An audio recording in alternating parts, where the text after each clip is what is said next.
ನಮಸ್ತೆ ಎಲ್ರಿಗೂ welcome back to my YouTube channel. Gruhalakshmi ಯೋಜನೆಯ ಅಪ್ಡೇಟ್ಗೆ ತಮ್ಮೆಲ್ಲರಿಗೂ ಕೂಡ ಆತ್ಮೀಯವಾದ ಸ್ವಾಗತ. ಗೃಹಲಕ್ಷ್ಮಿ ಯೋಜನೆ ಬಗ್ಗೆ ಒಂದು ಹೊಸ ಅಪ್ಡೇಟ್ ಬಂದಿದೆ.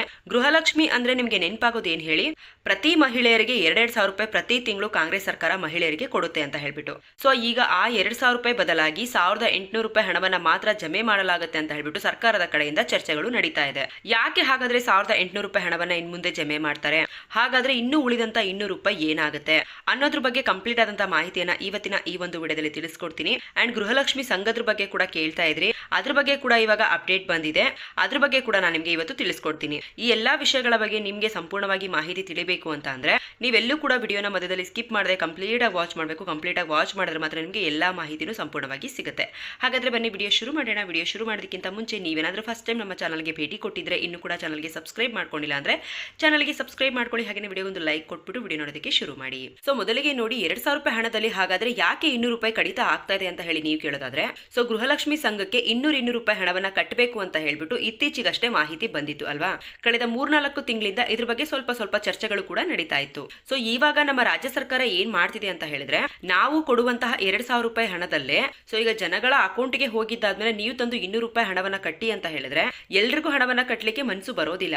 ಬೇಡಪ್ಪ ನಾನು ದುಡ್ಡನ್ನ ಇಟ್ಕೊಂಡ್ ಬಿಡ್ತೀನಿ ಅಂತ ಹೇಳ್ಬಿಟ್ಟು ಎಷ್ಟೋ ಜನಗಳು ಕೂಡ ಅನ್ಕೊಂಡ್ಬಿಡ್ತಾರೆ. ಬಟ್ ಅದೇ ನಾವೇ ಕೊಡಬೇಕಾಗಿರುವಂತಹ 2,000 ರೂಪಾಯಿ ಹಣದಲ್ಲಿ 200 ರೂಪಾಯಿ ಹಣವನ್ನ ಕಟ್ ಮಾಡಿಕೊಂಡು ಸೊ ಎಲ್ಲಾ ಮಹಿಳೆಯರ ಖಾತೆಗಳಿಗೆ ಇಷ್ಟು ದಿನ ಹೇಗೆ 2,000 ರೂಪಾಯಿ ಹಣವನ್ನ ಹಾಕ್ತಾ ಇದ್ವೋ ಅದೇ ರೀತಿಯಲ್ಲಿ ನಾವು 1,800 ರೂಪಾಯಿ ಹಣವನ್ನ ಹಾಕ್ಬಿಟ್ರೆ ಸೊ ಏನು 1,25,00,000ಕ್ಕಿಂತ ಹೆಚ್ಚು ಫಲಾನುಭವಿಗಳು ಗೃಹಲಕ್ಷ್ಮಿ ಯೋಜನೆಗೆ ಅರ್ಹರಿದಿರೋ ಅವರೆಲ್ಲರೂ ಕೂಡ ಈ ಒಂದು ಗೃಹಲಕ್ಷ್ಮಿ ಸಂಘ ಅಂತ ಹೇಳಿ ನಾವೇನು ಓಪನ್ ಮಾಡ್ತಾ ಇದೀವಿ, ಈ ಗೃಹಲಕ್ಷ್ಮಿ ಸಂಘಕ್ಕೂ ಕೂಡ ನಮ್ಮ ಎಲ್ಲಾ ಗೃಹಲಕ್ಷ್ಮಿಯರು ಫಲಾನುಭವಿಗಳು ಆಗ್ತಾರಲ್ವಾ ಅಂತ ಹೇಳ್ಬಿಟ್ಟು ಸರ್ಕಾರ ಈ ರೀತಿಯಾಗಿ ಒಂದು ಚಿಂತನೆಯನ್ನ ಮಾಡ್ತಿರುವಂತದ್ದು. ಸೊ ಇದ್ರ ಬಗ್ಗೆ ನಿಮ್ಮ ಅಭಿಪ್ರಾಯ ಏನು ಅಂತ ಹೇಳ್ಬಿಟ್ಟು ದಯವಿಟ್ಟು ಕಮೆಂಟ್ ಮಾಡಿ ತಿಳಿಸ್ಕೊಡಿ. ನಿಮ್ಗೆ ಈ ತರ ಮಾಡೋದ್ರಿಂದ ಅನುಕೂಲ ಆಗುತ್ತಾ? ಸೊ ನಿಮ್ಗೆ ಬರುವಂತಹ 2,000 ರೂಪಾಯಿ ಹಣದಲ್ಲಿ 200 ರೂಪಾಯಿ ಕಟ್ಟಾಗಿ 1,800 ರೂಪಾಯಿ ಹಣ ಬರಲಿ ಅಂತ ಹೇಳ್ಬಿಟ್ಟು ಎಷ್ಟು ಜನ ಅನ್ಕೋತಾ ಇದ್ರ ಅಂತ ಕೂಡ ಕಮೆಂಟ್ ಮಾಡಿ ತಿಳಿಸಿ. ಅಥವಾ ಇಲ್ಲ ನಮಗೆ ಇಷ್ಟು ದಿನಗಳ ಕಾಲ ಯಾವ ರೀತಿಯಾಗಿ 2,000 ರೂಪಾಯಿ ಹಣವನ್ನ ಕೊಡ್ತಾ ಇದ್ರು ಹಾಗೆ ನಮ್ಗೆ ಬೇಕು ಅನ್ನೋರು ಕೂಡ ಕಮೆಂಟ್ ಮಾಡಿ ತಿಳಿಸಿ. ಯಾಕಂತಂದ್ರೆ ನಿಮ್ಮ ಒಂದು ಅಭಿಪ್ರಾಯನೇ ಮುಖ್ಯ ಇಲ್ಲಿ, ಓಕೆನಾ.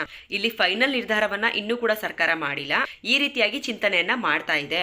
ಈಗ ಆಲ್ರೆಡಿ ನೀವು ವಿಜಯ ಕರ್ನಾಟಕ ನ್ಯೂಸ್ ಪೇಪರ್ ಅಲ್ಲೂ ಕೂಡ ನೋಡಿದ್ರೆ ನಿಮ್ಗೂ ಕೂಡ ಗೊತ್ತಾಗಿರುತ್ತೆ. ಸೊ ಇದ್ರ ಬಗ್ಗೆ ಒಂದು 2 ಡೇಸ್ ಬ್ಯಾಕ್ ಇಂದ ನ್ಯೂಸ್ ಗಳು ಕೂಡ ಬರ್ತಾ ಇರುವಂತದ್ದು. ಅಂಡ್ ಇದರಲ್ಲಿ 200 ರೂಪಾಯಿ ಹಣವನ್ನ ಕಟ್ ಮಾಡ್ಕೊಂಡ್ರೆ ನಿಮಗೆ ಏನು ಉಪಯೋಗ ಆಗುತ್ತಪ್ಪ ಅಂತ ಹೇಳೋದಾದ್ರೆ ನಿಮ್ಗೆ 30,000ದಿಂದ 3 ಲಕ್ಷ ರೂಪಾಯಿವರೆಗೂ ಕೂಡ ಲೋನ್ ಸಿಗುತ್ತೆ ಗೃಹಲಕ್ಷ್ಮಿ ಸಂಘದಲ್ಲಿ, ಓಕೆನಾ. ಅಂಡ್ ಎಷ್ಟೊಂದು ಜನಗಳಿಗೆ ಅನ್ಸುತ್ತೆ ಸಂಘ ಯಾವಾಗ, ಸುಮ್ನೆ ಹೇಳ್ತಾನೆ ಇದ್ದಾರೆ, ಯಾವಾಗ ಸಂಘ, ನಾವ್ ಎಲ್ಲಿಗೆ ಹೋಗಿ ಅಪ್ಲಿಕೇಶನ್ ಅನ್ನ ಹಾಕ್ಬೇಕು, ಎಷ್ಟು ದುಡ್ಡನ್ನ ಕಟ್ಟಬೇಕು ಅಂತ ಹೇಳ್ಬಿಟ್ಟು ನೀವು ಕೂಡ ಕೇಳಬಹುದು. ಈ ಸಂಘ ಇನ್ನೂ ಕೂಡ ಓಪನ್ ಆಗ್ಲಿಕ್ಕೆ 3ರಿಂದ 4 ತಿಂಗಳು ಕಾಲಾವಕಾಶ ಬೇಕಾಗುತ್ತೆ. ಈ ಗೃಹಲಕ್ಷ್ಮಿ ಸಂಘದ ಬಗ್ಗೆ ಎಲ್ಲಾ ಕೆಲಸಗಳು ನಡೀತಾ ಇದೆ. ಆದ್ರೆ ಯಾವ್ಯಾವ ರೀತಿ ಮಾಡ್ಬೇಕು ಅಂತ ಹೇಳ್ಬಿಟ್ಟು ಸರ್ಕಾರ ಕೂಡ ತುಂಬಾ ತರದಲ್ಲಿ ಯೋಚನೆಯನ್ನ ಮಾಡ್ತಾ ಇದೆ. ಯಾಕಂತಂದ್ರೆ ಗೊತ್ತಲ್ವಾ ನಿಮ್ಗೆ, ನಾನು ಲಾಸ್ಟ್ ಟೈಮ್ ಕೂಡ ನಿಮ್ಗೆ ತಿಳಿಸಿದೆ, ಗೃಹಲಕ್ಷ್ಮಿ ಸಂಘಕ್ಕೆ ಯಾವುದೇ ರೀತಿಯಾದ ಒತ್ತಾಯ ಇಲ್ಲ. ನಿಮ್ಗೆ ಇಷ್ಟ ಇದ್ದವರು ಸೇರ್ಕೋಬಹುದು, ಅಥವಾ ಬೇಡಪ್ಪ ನನಗೆ ಯಾವ ಸಂಘನೂ ಬೇಡ, ಬರ್ತಿರುವಂತ 2,000 ರೂಪಾಯಿ ಹಣ ನನ್ನ ಖರ್ಚಿಗೆ, ನನ್ನ ಮನೆ ಖರ್ಚಿಗೆ ಚೆನ್ನಾಗಿ ವರ್ಕ್ ಆಗ್ತಾ ಇದೆ, ಅಷ್ಟರಲ್ಲೇ ಇರ್ಬೋದು ಅಂತ ಹೇಳಿದ್ರೆ ಇರ್ಬೋದು ಅಂತ ಹೇಳ್ಬಿಟ್ಟು ಸರ್ಕಾರ ಕೂಡ ನಿರ್ಧಾರವನ್ನ ಮಾಡಿತ್ತು. ಬಟ್ ಸಡನ್ ಆಗಿ ಈ ರೀತಿಯಾಗಿ ಚಿಂತನೆ ಮಾಡ್ತಾ ಇದೆ. ಯಾಕೆ ಅಂತ ಗೊತ್ತಿಲ್ಲ. ಬಟ್ ಅವರ ಉದ್ದೇಶ ಅವ್ರು ಏನ್ ಹೇಳ್ತಾರೆ ಅಂತ ಹೇಳಿದ್ರೆ, ಈ 30,000ದಿಂದ 3 ಲಕ್ಷದವರೆಗೂ ಕೂಡ ಲೋನ್ ಸಿಗುತ್ತೆ, ಅಂದ್ರೆ ಸಾಲ ಸಿಗುತ್ತೆ ಪ್ರತಿಯೊಬ್ಬ ಮಹಿಳೆಯರಿಗೂ. ಅಂದ್ರೆ ಏನು 1,25,00,000ಕ್ಕಿಂತ ಹೆಚ್ಚು ಫಲಾನುಭವಿಗಳು ಗೃಹಲಕ್ಷ್ಮಿ ಯೋಜನೆಗೆ ಅರ್ಹರಿದಾರೋ ಅವರೆಲ್ಲರಿಗೂ ಕೂಡ ಸಿಗುತ್ತೆ. ಅವ್ರ ಕಾಲ್ ಮೇಲೆ ಅವರು ನಿಂತ್ಕೋತಾರೆ. ಅವ್ರು ಏನಾದ್ರೂ ಒಂದು ಉದ್ಯೋಗಕ್ಕೆ ಆರಂಭ ಮಾಡಬೇಕು ಅಂತ ಹೇಳಿದ್ರೆ ಬೇರೆ ಕಡೆಯಿಂದ ಸಾಲ ತರೋದ್ರ ಬದಲು ಈ ಗೃಹಲಕ್ಷ್ಮಿ ಯೋಜನೆಯ ಹಣವನ್ನ ಸೇವ್ ಮಾಡ್ಕೊಂಡಿರ್ತಾರೆ 200 ರೂಪಾಯಿ. ಸೊ ಅದಾದ್ಮೇಲೆ ಅವರು ಕೂಡ ಸಾಲವನ್ನ ತಗೊಳ್ಳಿ ಬಿಡಿ ಸರ್ಕಾರದಿಂದ ಅಂತ ಹೇಳ್ಬಿಟ್ಟು ಈ ರೀತಿಯಾಗಿ ಪ್ಲಾನ್ ಮಾಡ್ತಾ ಇರುವಂತದ್ದು.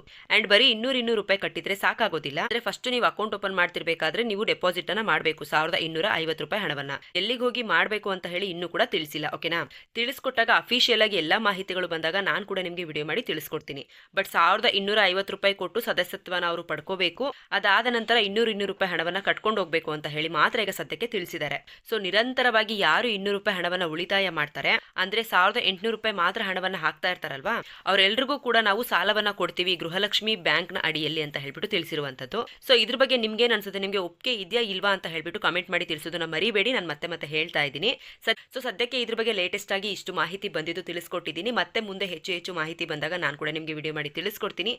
ಇದಾಗಿತ್ತು ಇವತ್ತಿನ ಗೃಹಲಕ್ಷ್ಮಿ ಯೋಜನೆಯ ಅಪ್ಡೇಟ್. ವಿಡಿಯೋ ನಿಮಗೆ ಸ್ವಲ್ಪ ಆದ್ರೂ ಯೂಸ್ಫುಲ್ ಅನ್ಸಿದ್ರೆ ವಿಡಿಯೋಗೊಂದು ಲೈಕ್ ಮಾಡಿ. ಹಾಗೆ ಇದೇ ರೀತಿಯಾದ ಹೆಚ್ಚು ಅಪ್ಡೇಟ್ಸ್ಗಳನ್ನ ಪ್ರತಿನಿತ್ಯ ಪಡ್ಕೋಬೇಕು ಅಂತ ಹೇಳಿದ್ರೆ ನಮ್ಮ ಒಂದು ಚಾನಲ್ಗೆ ಸಬ್ಸ್ಕ್ರೈಬ್ ಮಾಡ್ಕೊಳ್ಳಿ. ಕೊನೆವರೆಗೂ ವಿಡಿಯೋ ನೋಡಿದ್ದಕ್ಕಾಗಿ ಎಲ್ರಿಗೂ ಕೂಡ ಧನ್ಯವಾದಗಳು.